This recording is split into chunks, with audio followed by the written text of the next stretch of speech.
Here we go. Great. Brilliant. Thank you everyone for tuning in today on a Wednesday afternoon. My name is Philip Braham. I'm the founder of Medimatch.io, and I'm pleased to be joined today with Ainul Islam. Hello. He's sitting right Thank you next to for me. having me. And we're looking forward to talk about this with everyone.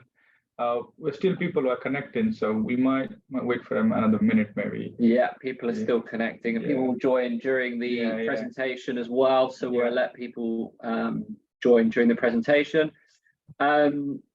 We will have a Q&A, a question and answer session at the end. So please put your questions in the chat box on the bottom right-hand side on Zoom. And we will endeavour to answer as many questions as possible. So please make sure you put the questions in the chat box on the bottom right on Zoom, and we will endeavour to answer as many questions as possible. If you don't want to be seen on the recording, please turn your videos off now. So today, I'm pleased to be joined with Ainul in my office in London. We are going to be talking about how to build a successful career as a radiographer in the UK. Ainul has relocated from abroad, and he'll talk more about himself and his career to date and give you all the hints and tips to be successful in the UK. We know a lot of you may already be here, so you may want to know how to advance your career. But for others who haven't made the journey to the UK yet, you may also want to understand how to get here, how to successfully pass your interview, and then what is the process of coming here, and then when you're here, what do you need to do to be successful in your career? Just to give you kind of a brief overview on Medimatch. Medimatch is a talent platform for healthcare professionals. It's a platform that is used by many thousands of healthcare professionals around the world. We are signing up hundreds of hospitals across the UK to match seamlessly with new opportunities for both UK and international healthcare talent like radiographers who are highly in demand. So if you haven't already done so, please sign up, build your profile. It literally takes 1 to 2 minutes.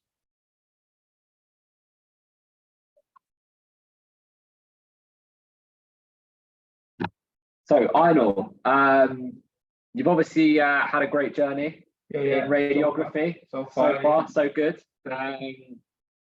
Still a very young man. Achieved a lot since you qualified. So why don't you tell us a little bit about your journey from obviously India to now the UK? Yeah. So welcome everyone. Thank you for joining, and thank you, Phil, for doing this so that people can have an understanding what we are doing and what you can do from your end as well. So my name is Ainul. I'm from northeastern part of India, and I worked various hospitals in India, starting from AIMS, Columbia Asia, Primus Healthcare, and before coming here, I was the radiology lead for Columbia Asia Group in Gurgaon, Delhi, India. And 2021. I moved here as a senior MRI radiographer. Currently, I'm working for Nuffield Health in London, which is one of the biggest healthcare companies in the UK. They provide all kind of services to their patients as well. Okay, and I run a YouTube channel. If you want to check, you can check it. We got all the information related videos and all those stuff. If you have any time, you can just have a look. And as Phil says, Medimatch is one of the biggest platform in London. What they do is like, they help people who want to get into the job market, and they also help the recruiter to find the correct person for their company or the hospital, like NHS or private. So NHS is private, is that not a big difference here. It's almost the same, just the name private and NHS is quite, the work is same, patient is same, everything is almost same. Yeah. So over to you. Yeah, you may hear that a lot in your journey. People talking about the private sector and some people talking about the NHS. You may see it on the news or you may see it on the web. Ainul's obviously working in a private hospital, and as he just alluded to, the patients are the same, the work is the same. It's just obviously the setup is a bit different. How do we help these wonderful people with moving to the UK? A lot of them may have started their kind of journey, but a lot of them may be right at the beginning. So how do we help people move to the UK? Okay, so if you have make your mind to move any of the countries or like internationally out of the India or whatever you are living for, if you try for UK, you should have at least a degree with the relevant experience. Like if you are trying for radiography, you need to have a bachelor degree in radiography and then at least some experience so that you know what you are doing basically. And then the license body is called HCPC here, Health and Care Professional Council. They give a proper license to work in the UK, which is they will check your education, they will check your experience, and they will check your criminal background and those kind of basic stuff. Okay, they charge a minimum amount of fee, one-time payment, and then every 2 years you need to keep renewing the license for how many years or how long you work for in this country or the companies. Okay, some of the companies they reimburse the fees. So if you are applying for the HCPC, some of the companies they have reimburse, depends on person to person, varies companies to companies. Okay, and then you need to have proper language skills like English. So you need to pass the IELTS exam or the UK NERIC. So there's a bit confusing part what to do, IELTS or UK NERIC. So some people, you can't say everyone needs the IELTS or everyone needs the UK NERIC. It's quite depending on your case. So if you have a BSc degree with proper English education while you did the radiography, you may not need it, but some of them need it with your diploma course. So it's completely depend upon on your case. We can't say like you need or not. That's just completely depending on your case. Okay, and then you need a very good CV. So from my point of view, if you ask me, a very good CV is like what you have done so far, just in a simple or easy language so the other person can understand what potential you have. A lot of people do 5-page CVs, which is, I don't think so, is a good idea to do it. But you just keep short as possible, make proper, like just for example, I have done radiography from this university. I have studied from this year to this year, that's finished. People say a paragraph on that university as well, which is not basically required, to be honest. Yeah. Roles and responsibilities, bullet points we discussed earlier. Yeah. It's like if you can say what you have done, what you are doing in bullet points, like 5 points, 10 points, that's easy, but people just make paragraph on it, which is not really good. Yeah. You give an example of maybe something they should put in the bullet points. Okay. Just for example, if you want to put a like roles and responsibilities, just put the skills, basically what you have learned, like IV cannulation course, if you have any PAC skills, if you have a IT skills, you can put on that. They will keep your application more heavier so that you can get more notice. People will notice you more. Yeah. And then you need, and the next one is you need very good communication skills. What I'm meaning it about good communication skill is you need to learn how to deal with people, because every morning or every day you'll be dealing with a lot of type of people who are sick. So you need to understand their need and you need to deliver your care to them. So you need a good communication skill for that. You will learn obviously when you're practicing. Doesn't matter you speak English or not. You will gain the communication skill, but with the English you need to learn how to do it properly in a clinical setup.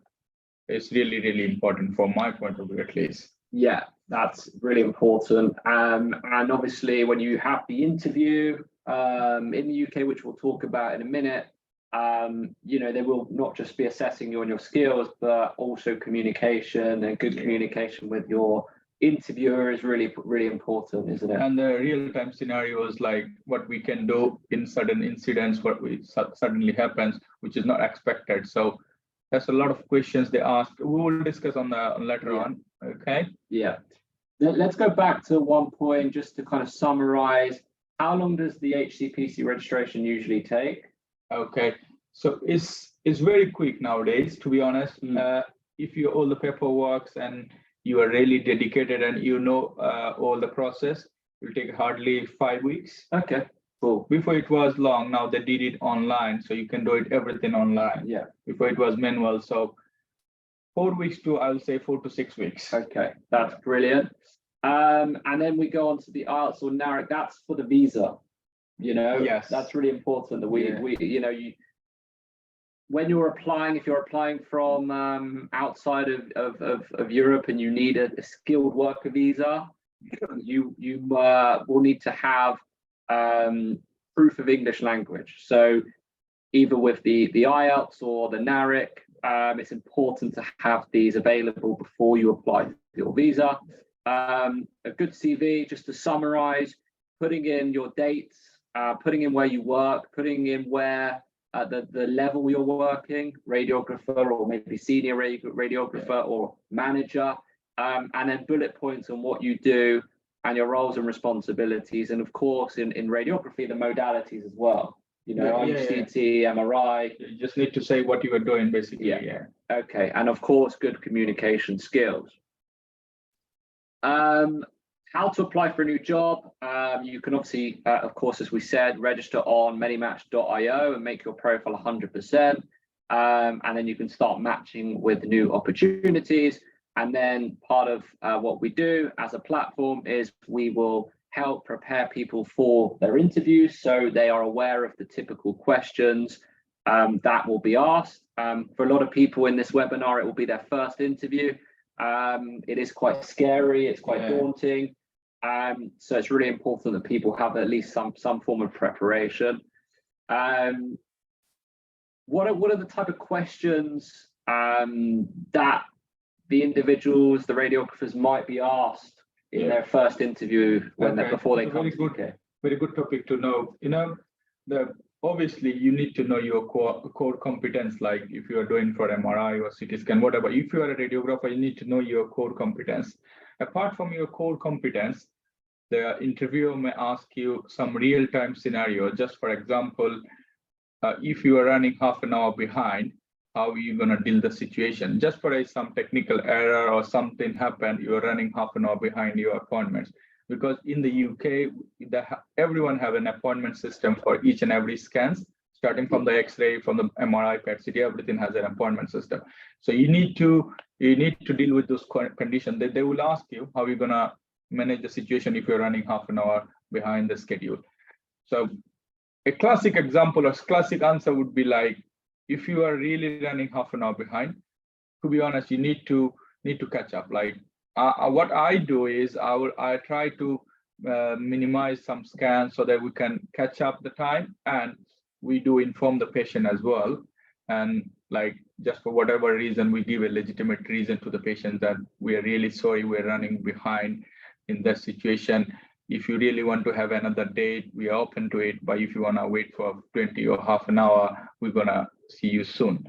So those kind of things you need to provide in a proper professional method, like good communication skill, as I mentioned you earlier. That's very important. That comes up when you in facing this situation. So you need to explain the patient that that's the reason we're running behind. Could be a technical reason, could be a patient who is not willing to have the scan, or maybe a difficult patient. So those scenarios you need to manage. This type of question is very common.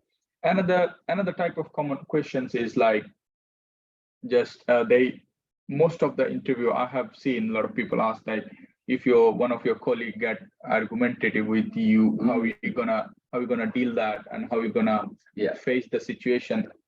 Obviously, two people cannot be agreed on every topics what we do day-to-day basis. So there could be argument with your colleague as well. It's possible, it's natural. Yeah. So if you have an argument, or your colleague have an argument with another colleague, you should always try to minimize it.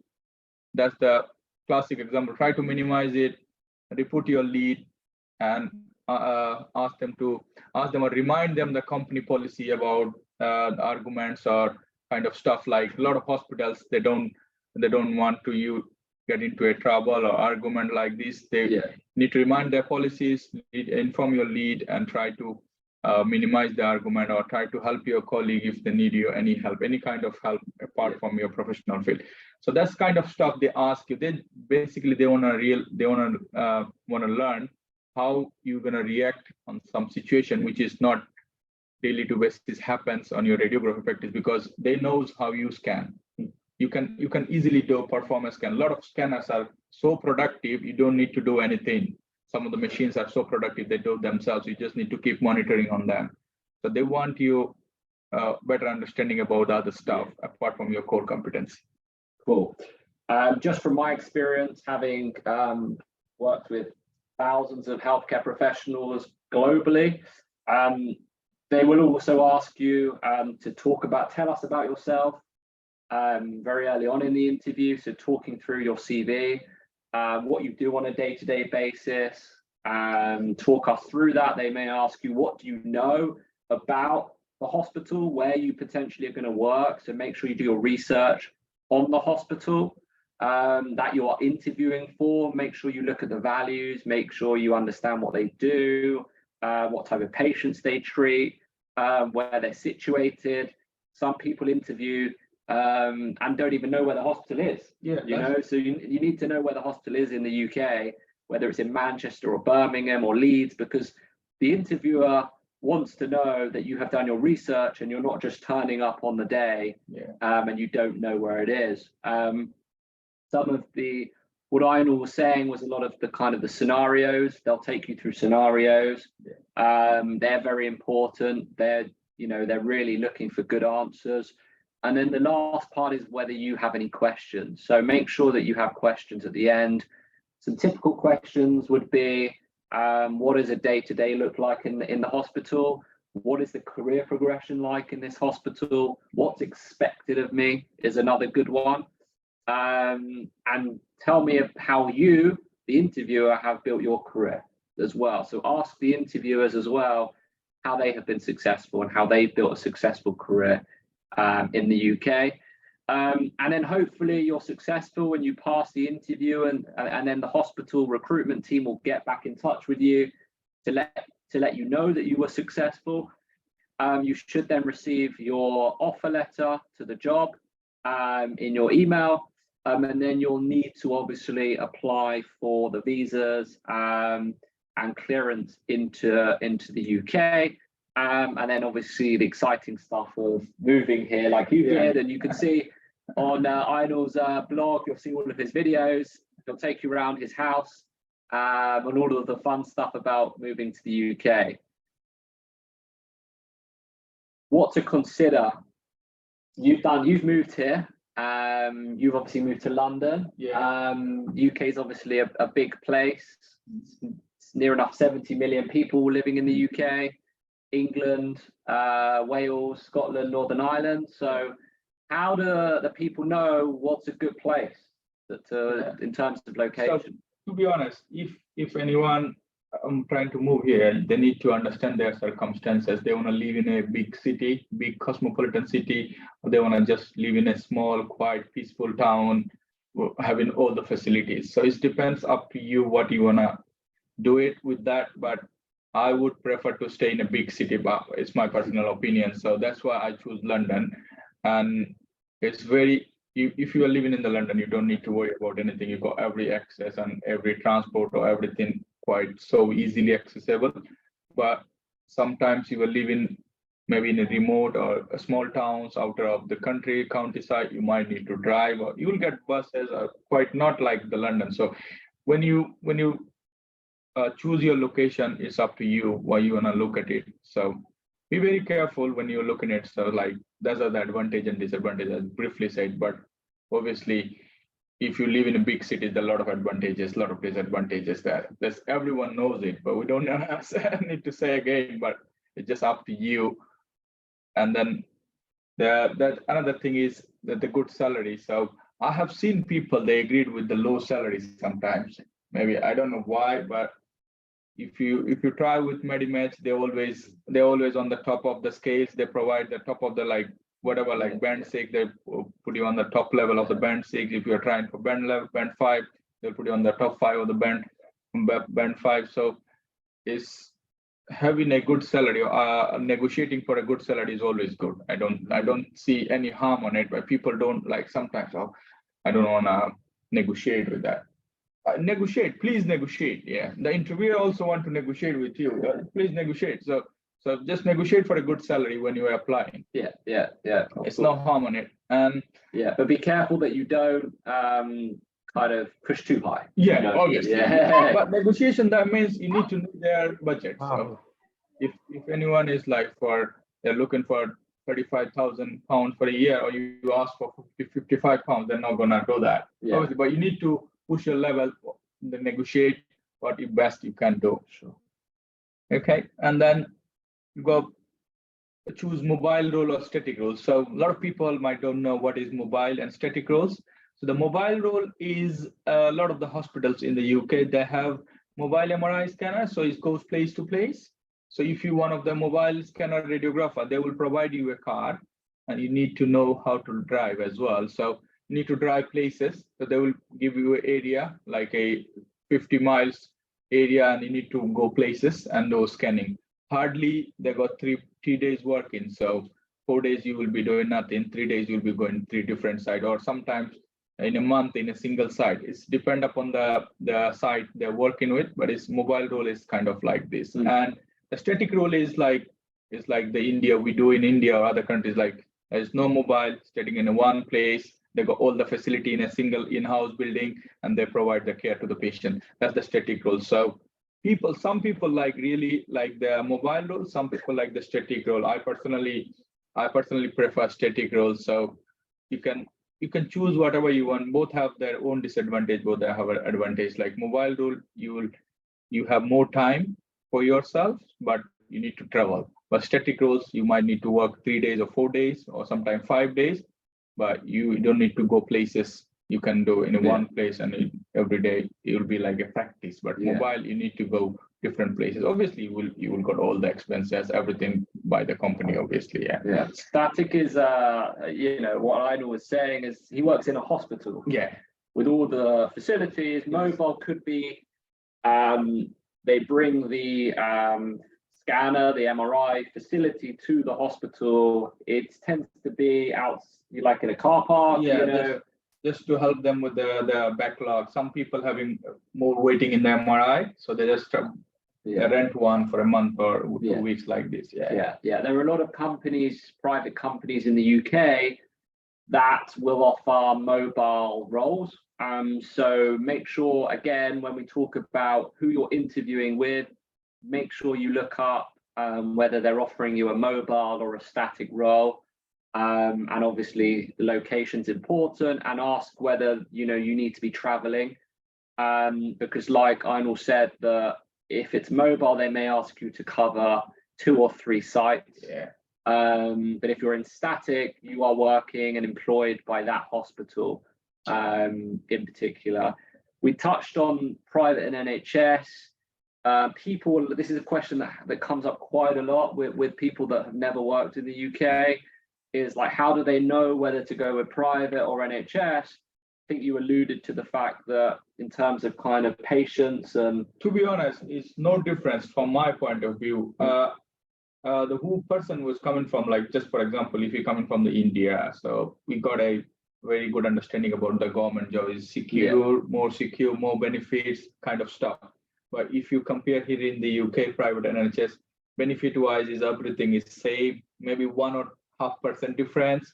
The job description, rules, everything same, safety same, workplace same, patient same, probably the same scanner you are scanning in a private. So maybe then, because the private is running by the insurance company, most of them funded by the insurance company, NHS is funded by the government. So people might look at it more into NHS, but to be honest, there's no difference. 0.01% difference obviously is there. So okay. And things to consider: family, moving with family. You obviously moved with your partner. So I would say if you are married or you have a family of single small family, one or two, bring your family, because it's really nice to live with the family, living apart. Like you can visit your families very often, but I prefer to live with family. Yeah, so it's like I live with my wife. A lot of people I know, they live with their parents, and not parents, partners, and uh, some of them they're married, but they're not living with the families. It's up to you, but preference is there. Yeah, you can do it if you want. But yeah, And if you need a visa, they get sponsored as well. yeah, they get sponsored as well. Okay. You need to pay for it, and it's not that money. It's just like 300 or 500 bucks. Yeah. Cool. And then obviously accommodation, the price of accommodation varies, Areas to area, yeah. area to area, whether it's obviously London is a bit more expensive because it's the capital city, compared to places like Birmingham or Manchester in further up north. So just bear that in mind, the different costs of accommodation. And then the accommodation would be renting as well. A lot of people rent, and then hopefully we'll be able to buy a property in the future. Yeah. So I will add on something on the accommodation. So some of the companies here in the UK, which NHS, what they do is first 3 months they provide a temporary accommodation until you settle down. So they will help you. And some of the NHS have long-term accommodation, like if you're a single guy or a single lady, so you can stay with them for long. They will charge you from your salary. They will negotiate the money, and they will do it. And there are a lot of websites in the internet like Zoopla, Rightmove, Facebook Marketplace, Gumtree. You can go and search for your accommodation. You can see the pictures, real pictures, and then you can choose, or you can call them, email them, you can book it. But be careful. But some don't pay anything upfront without being confirmed of that accommodation. Are you trying to book it? It's always better to investigate and ask everything before you pay someone. Yeah. Okay, cool. Obviously, what people want to know is if they're coming here, they want to progress their career, is how they can kind of move up the bands. People may not know what band is. Okay.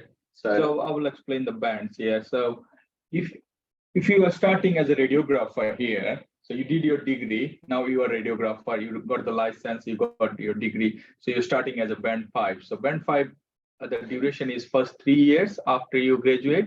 You just freshly graduate from your school, so you get into radiography, that is band 5, 3 years, you into band 5.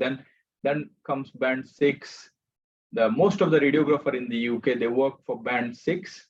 And then you come band 7, band 8, band 9, you keep going up to 10. So band 7 is more about leadership and managing or in charge kind of stuff. Band 8 is like lead or deputy manager or superintendent kind of stuff. And then band 8AB, like manager or the head of the department. Is there the hierarchy is like that.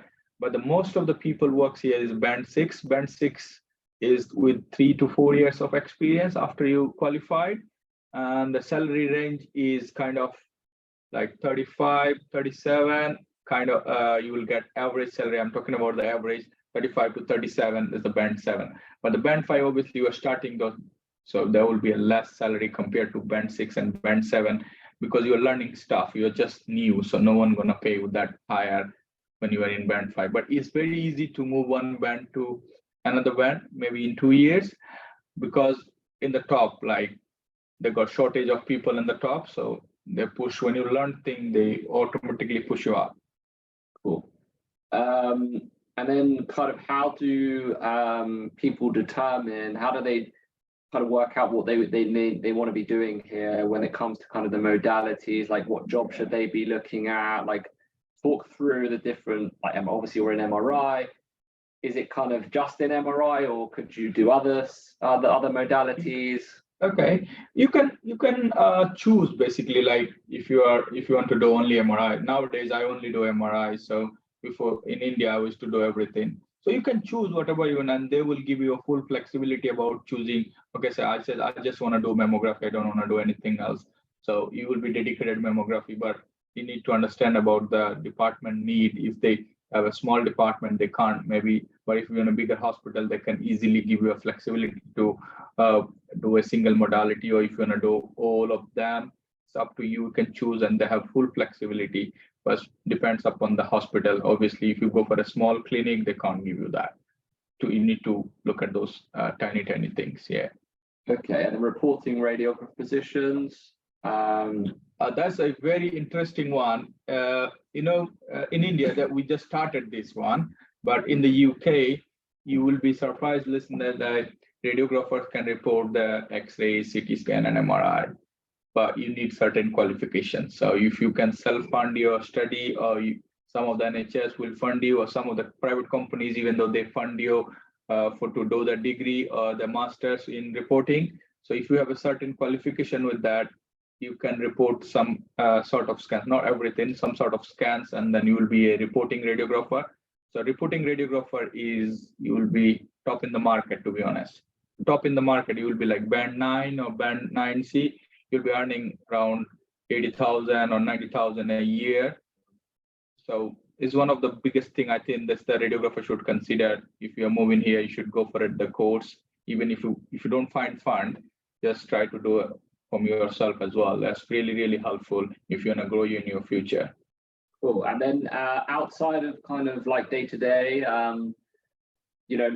a lot of people are interested in research or academics. What are the opportunities like in the UK when it comes to research and academics? For if you are really interested to do research in the UK, so a lot of hospitals in the UK, they provide research facilities, like just for example, London University College of London, they have their own research facility. So you can go and work as a research MRI radiographer or research CT scan radiographer. So they are doing some research on CT scan. You could be on the part of it.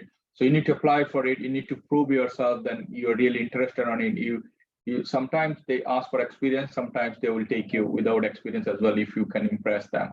Depend upon, but you need to keep hustling for it. It's not quite easy thing, but it's really interesting, and a lot of people have interest on it. Yeah. And obviously academic teaching opportunities. Yeah, a lot of that in other countries, like just for example, if you work in India, you need master's degree, right? And then some degrees, and then you can get into the teaching. But in the UK, with the graduation and with certain amount of experience, you can literally get into the teaching positions as well. But it's a bit competitive, I would say, a bit competitive to get into that, but it's a really good one. A lot of universities in the UK, they provide full-time radiography course, so you can teach if you want to go in there. You don't have to, not everyone wants to kind of go towards management. You don't have to you can stay as a band 6, a senior radiographer forever, right? You don't have to go up to the management. But if you do, it's important to build up your CV to, I guess, show leadership skills, courses. Something you'll hear in the UK a lot is continued professional development. So you need to be able to showcase that on your CV. So. Yeah, that's very easy, I think. A lot of your employer will provide CPD, free CPD, so you can learn and you can keep adding on your CVs, and you can apply for a higher position inside your company or maybe outside if you're interested. And you can get into top management like radiology manager, and then top of that director kind of stuff. But you need to study and you need to keep doing stuff. Yeah. If you don't want to do anything, just want to live a peaceful life, band 6 radiographer is that for you. But you're gonna keep hustling. You have all these opportunities here. Yeah. You need to keep doing it. Absolutely. So we're now at the question and answer session. I can see that people are asking questions. Great job. We got some good questions coming in. Let me just scroll up.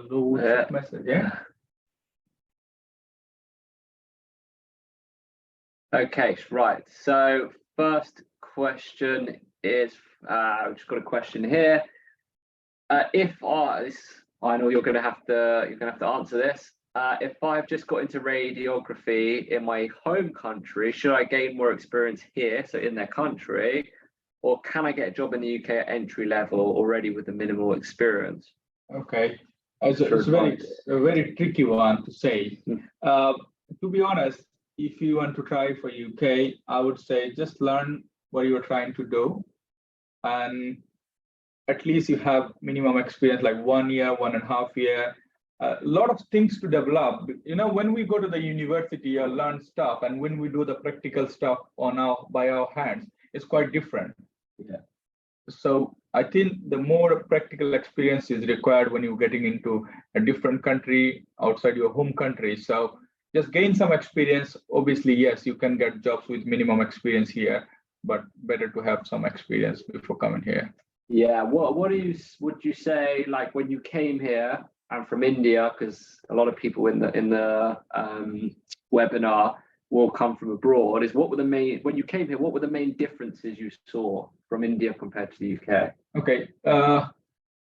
For the clinical point of view, like MRI is MRI everywhere. MRI brain we scan everywhere in the world, same. The chest X-ray we do is all over the world is same, but the approach you do in different countries is different. Yeah. Just for example, for the MRI, who's doing MRI, they might know. You know, after the contrast scan, we do fat set in the UK, in India, but we don't do fat sets very commonly in the UK. So it's a bit different. So you need to know those tricky stuff, but it'll come with the experience. Yeah.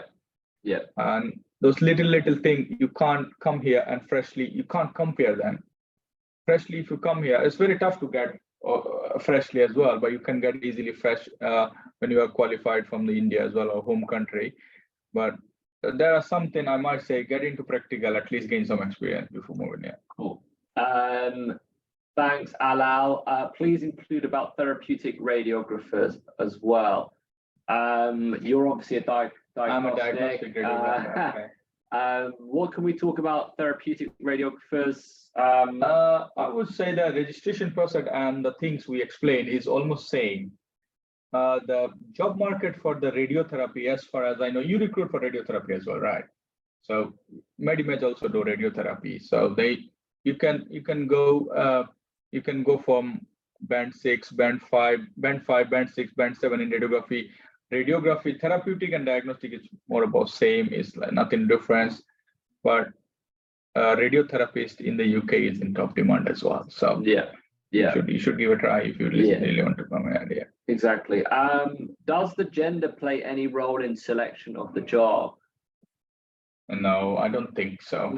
I don't think so. It's not anything. Most hospitals in the UK, it's something called diversity, equality, and inclusion is very important in hospitals across the private and the NHS. You will on Medimatch see things which we call a D, E, and I statement. So you will see through the facilities kind of what they are doing for diversity, equality, and inclusion. They'll tell you what they do. So you know you shouldn't see any difference between the different genders. We're incredibly inclusive community here. Please share the recording. It will be shared on our YouTube channel. So please subscribe to our YouTube channel. We'll share it on email with everyone after, so you won't have to be sent it individually. It will be on YouTube and you can share it with your colleagues. It was my previous boss. Azar? No, the top. Yeah. And Ramesh. I used to work with him. He's my boss. Yeah. Oh, really? Yeah. Shout out. Thank you for joining, sir. Thank you for joining, Anto. Let's see this question. Do you know if for the visa and immigration process, is the OET accepted? Yeah, they will accept OET. So OET is designed for healthcare professionals who are really getting to trying to do IELTS. So there's an option you can do OET as well. I have made a video about OET. Okay. You can go and check out in my YouTube channel. Yeah. Any books, journals, papers you would recommend to people that are looking to progress their career or before they come? Anything that you've been? So if you really want to do that, you can follow my YouTube channel. I have a lot of videos about how to do better radiography. I have a lot of books reference. I have a lot of PDF put it on the links, so you can download it and you can check it out. And there is no such books to literally I can say like this, but there are a lot of books are there. A lot of good books are there. So ask anyone or anything about books. So I will say for MRI, Catherine Westbrook. She's a professor in Cambridge University. So she has a book series. She's writing books. So you can follow for MRI. There are a lot of books for other stuff as well. Yeah. Cool. After the HCPC, we touched on that, Neha. So if you want to watch the recording after, we spoke about what happens after you've got your HCPC registration. Yeah. Alal said, thank you so much, both of you. It's very informative event. Thank you, Alal. Thank you, Dr. Sunil, very informative. How are the opportunities for therapeutic radiography? We touched on that. Already, yeah. Need more information about working in the UK? That's quite a broad question. I would suggest that we touch base. Mahir, afterwards, it's probably best to touch base. Yeah, go to MediMatch and register yourself, and Phil will connect you personally. Yeah. Rajan, well done. Ainul explained so well. Thank you. Thank you, Rajan. Niraj, thanks for the informative talk. Thank you, Niraj. For radiology manager post, is a specific qualification required in the UK? Not really a specific qualification, but is very advantageous if you have a post-graduation experience on your CV and you have certain experience, so you can show up and you can get it. It's not a big deal. Yeah. So I guess for kind of moving into the management in the UK, like we discussed earlier, a lot of it's about leadership. You can get, if you want to progress your career, you don't necessarily have to stay in the same hospital forever. You can move hospitals. So that's, I think, a really good point, is you may have worked somewhere for 2 or 3 years and you may see an opportunity on MediMatch for a manager, and if you have the skills and the leadership skills and you progress your career in that hospital, you can go for that. You can go for those jobs. Add something on it. In the UK, if you are living after like 1 year, 2 years, there's no issue. But some people say, oh, there was my work contract or something like that. Nothing like that. You're free to move anytime. When you are say you're done with that company, or so you have learned everything or whatever, you can go on anytime. That's no issue. Yeah. So even if you're in a permanent job in the UK, you can move jobs. You can give resignation. Can you mute yourself?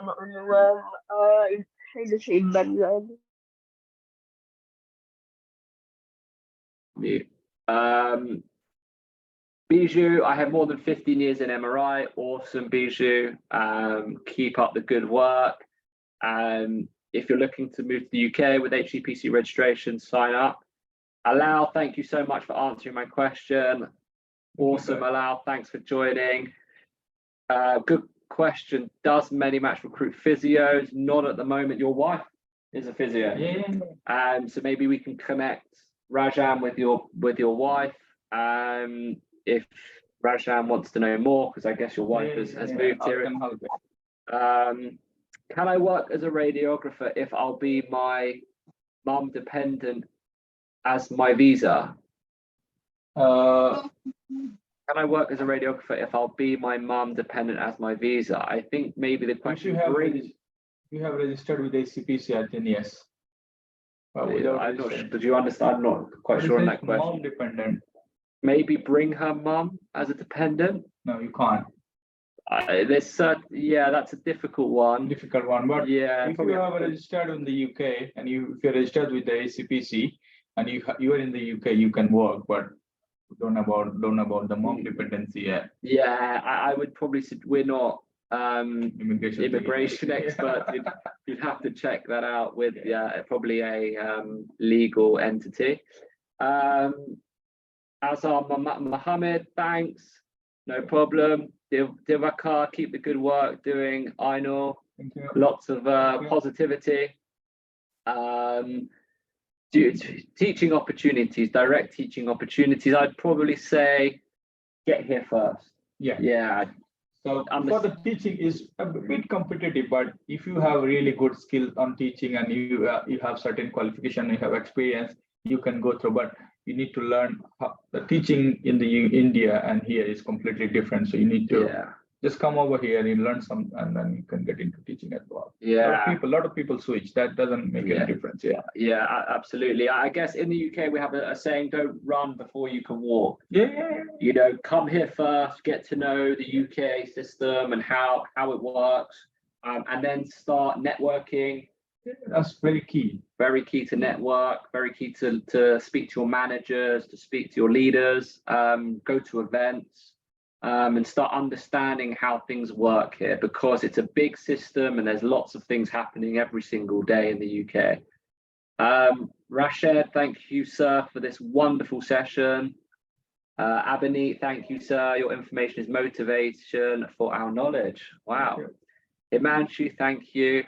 Abdul Rahman, thank you for the valuable information. Niraj, what health benefits will be offered with the job? It's completely depend on the organization you applied for. Some of the healthcare in the UK is free for everyone, so you don't need to worry about that. Yeah. So we have the NHS, which is a government-funded organization. So the public paying tax, so it will be like this. How to get a skilled worker visa? We touched on that earlier. You have to be sponsored by where you're going to work, the organization. Bijou, sir, I have more than 15 years experience in MRI scan. If I have over experience, any issues there? Over experience is a very good question. So you need to know what you are applying for. So if you have 15 years experience, you should not be applying for band 5 position then. Okay. So if you apply for such low position, having a lot of experience, they might say you are overqualified. So there's a problem if you are overqualified. Okay, so to answer that question is just make sure you're probably applying for the right job and your skills meet the criteria. Does sponsorship work in the UK? I think you mean, can you get sponsored? Yes, the hospitals are, your employer is sponsoring you. Though you will get a sponsorship certificate and you will then use that to apply. I think in India it's called VFS Global. You apply for the visa. And then you can get sponsored. Not all companies offer sponsorship. No, not everyone offers. Not everyone yet has a license. Most NHS hospitals will have a license. It's very rare that they don't, and a lot of private hospitals have, and mobile companies have licenses, but not all of them do. If you need a sponsorship on MediMatch, you'll only match with the hospitals or the companies that can offer a sponsorship if you do require that. Paul, that was the last question. So I guess we should wrap things up. So I just want to say a big thank you to firstly everyone that has tuned in from around the world. I know it could be late in some parts of the world, so thank you for taking time out of your busy schedules to listen to us today.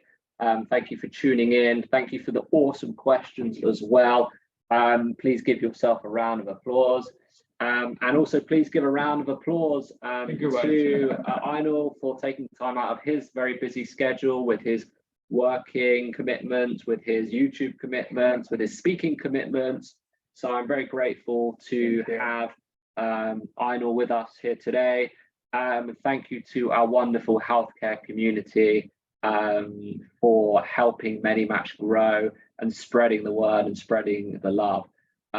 If you haven't signed up, sign up is totally free. It takes 2 minutes. Build your account and you'll speak to one of our advocates, one of our talent advocates, who will help you build your profile and go through all of the things that we've discussed today. If you do have any questions, feel free to email hello@medimatch.io. We will email everyone after this. And as we discussed, it will be recorded and it will be put on our YouTube channel, which we will put on social media. We'll upload this one in my YouTube channel as well. So if you have anything you missed it, you can go and you can check it later on. And as Phil said, Medimatch is like they do just register themselves, and you can just register yourself in their websites, and then they will Be in touch. get in touch, and they will help you with the recruitment process with other companies. Yeah, and if you have any questions, like I said, feel free to drop us an email at hello@medimatch.io.